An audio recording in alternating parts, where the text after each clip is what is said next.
Здраво на сите. Сега ќе направиме краток финансиски преглед на букингот. Кој направивме, значи, ние имавме букирано на 18.7. Не е овој аранжман, а туку овој аранжман кој го правивме во претходниот преглед.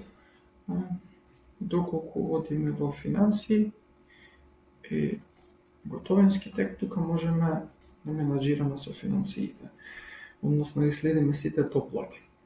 Ако одиме на сите, системот ќе ни ги даде сите без да фактурира, 18.7 до, да речеме, 30.7, како стои финансискиот преглед за овој период. Можеме да видиме дека имаме еден аранжман за овој период кој е целосно платен, меѓутоа дека има 3 аранжмани кои треба да бидат доплатени и дека вкупно за овој период продажбата ни изнесува околу 2000 евра, меѓутоа имаме наплатено само 54.000 денари, а чекаме, односно треба да прибереме уште 66.610 денари.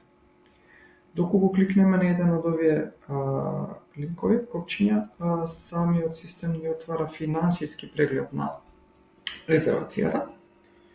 И резервацијата можеме од тука да видиме и да ја затвориме. Можеме да видиме дека патникот, првиот патник Ивана Стојановска, датумот, ID-то, колку патници се и како стоиме на салдото и поврзаните документи. Доплатата можеме да извршиме од тука, каде го гледаме статусот за плаќање, или исто така доплатата можеме да извршиме од местото каде што е правена резервацијата.